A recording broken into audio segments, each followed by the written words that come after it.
नमस्ते दोस्तों, मैं हूँ छाया और छाया रसोई में आपका बहुत बहुत स्वागत है। आज मैं फिर से आपके लिए बहुत ही यूजफुल टिप्स एंड ट्रिक्स लेकर आई हूँ जो आपको बहुत पसंद आएंगे। तो वीडियो देखने से पहले आप प्लीज कमेंट बॉक्स में लिखकर जरूर बताइए कि आप मेरा वीडियो किस सिटी से देख रहे हैं। अक्सर क्या होता है कि हम गर्मी के दिनों में ये वाला नारियल तेल खरीद लेते हैं जिसका बॉटल इस तरह का होता है। तो गर्मी में तो नारियल तेल पिघला रहता है, ये वाला तो बहुत आसानी से निकल जाता है। लेकिन अगर ज़्यादा बड़ा ले लिए या बच गया किसी कारण से, या सर्दियों में ही कभी कभी भूल कर या फिर जानकर ही ये वाला नारियल तेल ले लेते हैं, इस बॉटल वाला, तो सर्दी के समय नारियल का तेल निकालने में काफ़ी दिक्कत होती है। तो इसके लिए क्या कीजिए, जैसे मैं ये दूध गर्म कर रही हूँ तो दूध में देखिए उबाल आ चुका है। तो अब फ्लेम ऑफ कर दे रही हूँ। तो दूध में उबाल लाने के बाद आप इसको इस तरह से कहीं पर रखते ही होंगे, तो पूरा नहीं ढकिए, थोड़ा सा ढकिए और इस बॉटल को, तेल के बॉटल को इसके ऊपर रख दीजिए और थोड़ी थोड़ी देर पर इस तरह से घुमाते रहिए। तो इससे मलाई भी दूध में अच्छी पड़ेगी और जो इसका भाप निकलेगा इससे इस डिब्बे में जो तेल है वो मेल्ट हो जाएगा। इस तरह से जब भी आप दूध गर्म कीजिए या कोई भी खाना बना रहे हैं तो साइड में अगर डिब्बी को ऐसे गर्म करेंगे तो तेल बहुत आसानी से मेल्ट होकर निकल जाता है। तो इसके लिए आपको अलग से पानी गर्म करने की ज़रूरत नहीं पड़ेगी। तो इसी को हमारे यहाँ कहते हैं एक पंथ दो काज। तो ये तेल पिघल चुका है, मैं निकाल कर दिखा रही हूँ। तो ये देखिए नारियल तेल बहुत आसानी से पिघल चुका है, बहुत जल्दी से निकल जा रहा है।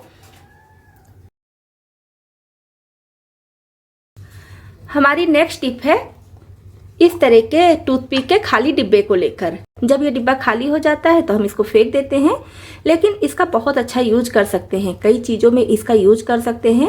जब डिब्बा खाली हो जाए तब इसमें हम नमक रख सकते हैं। ये डिब्बा देखने में काफ़ी अच्छा लगता है तो इसलिए मेरा मन नहीं करता है कि इसको फेंकूं।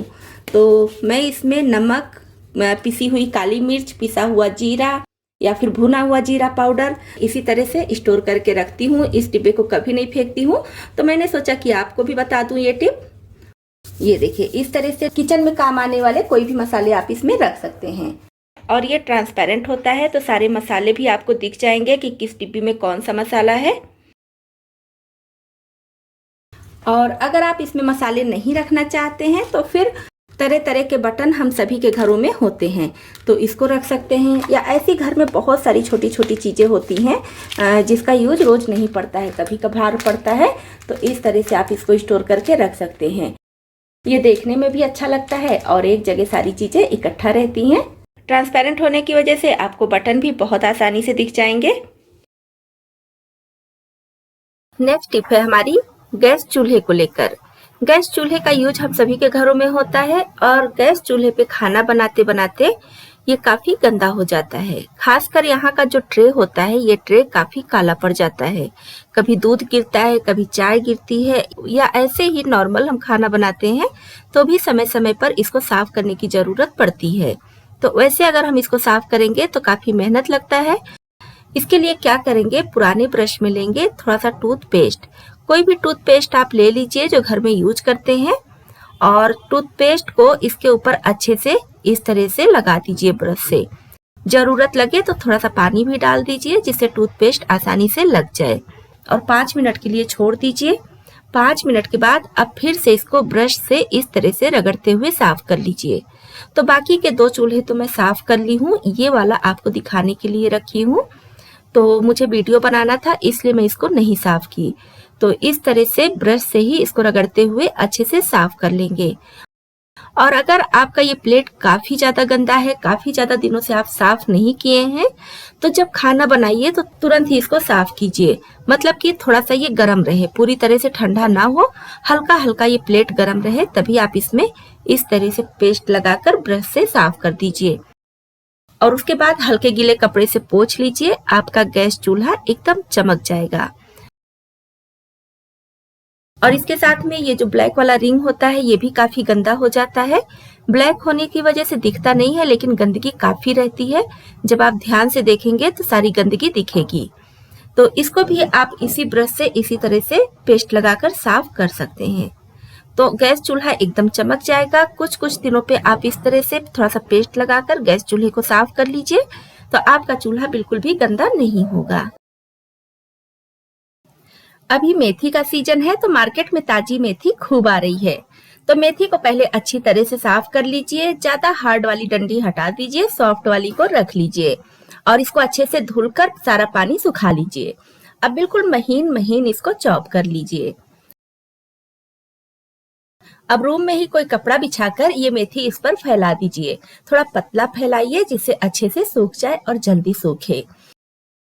इसको धूप में नहीं सुखाना है, रूम में ही सुखाना है जिससे फ्लेवर निकलने ना पाए। पतला फैलाइए तो एक दिन में ही सूख जाएगा। तो पूरे एक दिन और एक रात के लिए मैंने इसको सुखा लिया है। तो मेथी की पत्तियां सूख चुकी हैं, लेकिन अभी कुरकुरी नहीं हुई हैं। अब इसको कुरकुरी करने के लिए गैस पर कोई पैन चढ़ा दीजिए और फ्लेम एकदम लो रखिए। अब पैन में ज्यादा मेथी की पत्तियां एक साथ नहीं डालेंगे, थोड़ी थोड़ी पत्तियां डालेंगे और उलटते पुलटते हुए इसको कुरकुरी करेंगे। 5 से 6 मिनट में ही हम देखेंगे मेथी की पत्तियां बढ़िया से कुरकुरी हो गई हैं और ये बन गई है कसूरी मेथी।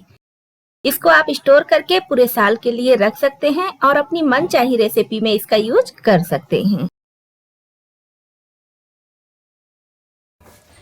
तो हमें क्या करना है, अदरक लेना है और अदरक को छीलना नहीं है, बिना छीले ही इसको ग्रेट कर लेंगे।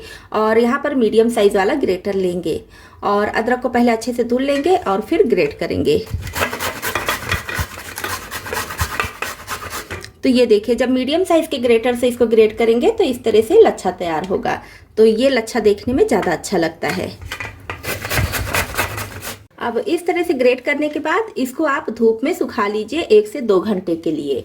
1 से 2 घंटे में ही अच्छे से सूख जाता है और बीच बीच में इस तरह से चला दीजिएगा जिससे अलग अलग हो जाए सारा लच्छा और अच्छे से सूख जाए। और अगर आपके यहाँ धूप नहीं आती है, धूप की दिक्कत है, तो आप इसको फ्रिज में भी रख सकते हैं। फ्रिज में ऐसे ही प्लेट सहित रख दीजिए और इसको 1-2 दिन पे इस तरह से चला दीजिएगा। तो फ्रिज में ही थोड़ा समय लगता है, लेकिन ये अच्छे से सूख जाता है। तो मैं इसको सुखाकर फिर आपको दिखा रही हूँ। बहुत अच्छे से सूख गया है। ये देखिए, इसका लच्छा देखने में अच्छा लग रहा है। अदरक को इस तरह से सुखाकर हम किसी डिब्बी में स्टोर करके रख लेंगे। तो फिर इसका हम क्या करेंगे, कोई भी चाय की पत्ती जो आप घर में यूज करते हैं, चाय बनाते हैं, तो इसमें अदरक तो जरूर डालते होंगे। तो इसको सुखाने के बाद चाय की पत्ती में मिला लीजिए। ये देखिए, इस तरह से आप जितना स्ट्रांग पीना चाहते हैं, अदरक का फ्लेवर जितना तेज पीना चाहते हैं, उतनी ज़्यादा मिला लीजिए और इसको आप फिर स्टोर करके रखिए। और जब भी चाय बनाइए तो यही चाय की पत्ती डालिए। तो आपको बार बार अदरक कूटने की, डालने की ज़रूरत नहीं पड़ेगी और अदरक का फ्लेवर भी चाय में बहुत अच्छे से आता है। तो ये टिप भी बहुत यूजफुल है। हमारी नेक्स्ट टिप है इस तरह के डिब्बे को लेकर। ये है गजक का डिब्बा और इसी तरह से तिलकुट का डिब्बा भी आता है, चिक्की का भी डिब्बा आता है, मिठाइयों का भी डिब्बा इसी तरह से आता है जिसमें सूखी मिठाइयाँ होती हैं। बस उसी के लिए ये टिप है। जैसे ये गजक का डिब्बा है तो ये बिल्कुल सूखा है, साफ सुथरा है, कहीं भी कोई गंदगी नहीं है, इसमें चाशनी वगैरह लगने का डर नहीं है। तो ऐसा डिब्बा अगर आपके घर में आ रहा है, इस तरह के डिब्बे में मिठाइयाँ वगैरह आ रही हैं, तो इस डिब्बे को आप संभाल कर रख लीजिए। इसका यूज क्या करना है, जैसे घर का कोई मेंबर कहीं बाहर जा रहा है और उसको सिर्फ 1 या 2 समय का खाना लेकर जाना है। टिफिन बॉक्स साथ में ले जाने में दिक्कत होती है कि टिफिन बॉक्स ले लेकर कहाँ घूमेंगे, एक वो भी सामान बढ़ जाता है। और फिर खाना खत्म करने के बाद उसको धुलना भी रहता है, कुछ नहीं तो नॉर्मल पानी से धुलना ही पड़ता है, नहीं तो फिर बदबू आने लगती है। तो उस सब से बचने के लिए कि हमारे पास टिफिन का बोझ ना रहे, टिफिन को धुलने का झंझट ना रहे और हम जहाँ जा रहे हैं वहाँ फ्री होके जाएं, वहाँ भी टिफिन निकाल कर ना दें कि मेरा टिफिन धुल दीजिए, टिफिन रखा हुआ है, ऐसी प्रॉब्लम ना आए। उसके लिए आप क्या कीजिए, इस मिठाई के डिब्बे में जो भी खाना आपको देना है वो पैक करके दे दीजिए और जब कोई बाहर जा रहा है तो इसमें का खाना खा लेगा और फिर इस डिब्बे को उठाकर फेंक देगा। तो इससे क्या होगा कि ना तो टिफिन धुलने का झंझट होगा और ना ही टिफिन हमको रखने की ज़रूरत पड़ेगी कि टिफिन का लोड लेकर भी हम बाहर जाएं। तो इस तरह से खाना खाने के बाद डिब्बे को फेंक दीजिए। तो ये टिप बहुत छोटा सा है, लेकिन यकीन मानिए आप इस तरह से एक बार करके देखिए, आपको ये टिप बहुत ही यूजफुल लगेगा। तो दोस्तों, आपको इसमें से कौन सी टिप ज़्यादा पसंद आई और कौन सी पहले से पता थी, कमेंट बॉक्स में लिखकर ज़रूर बताइए। तो इतने यूजफुल टिप्स एंड ट्रिक्स के लिए एक लाइक और शेयर तो बनता ही है। चैनल पर पहली बार आए हैं तो सब्सक्राइब भी कर लें।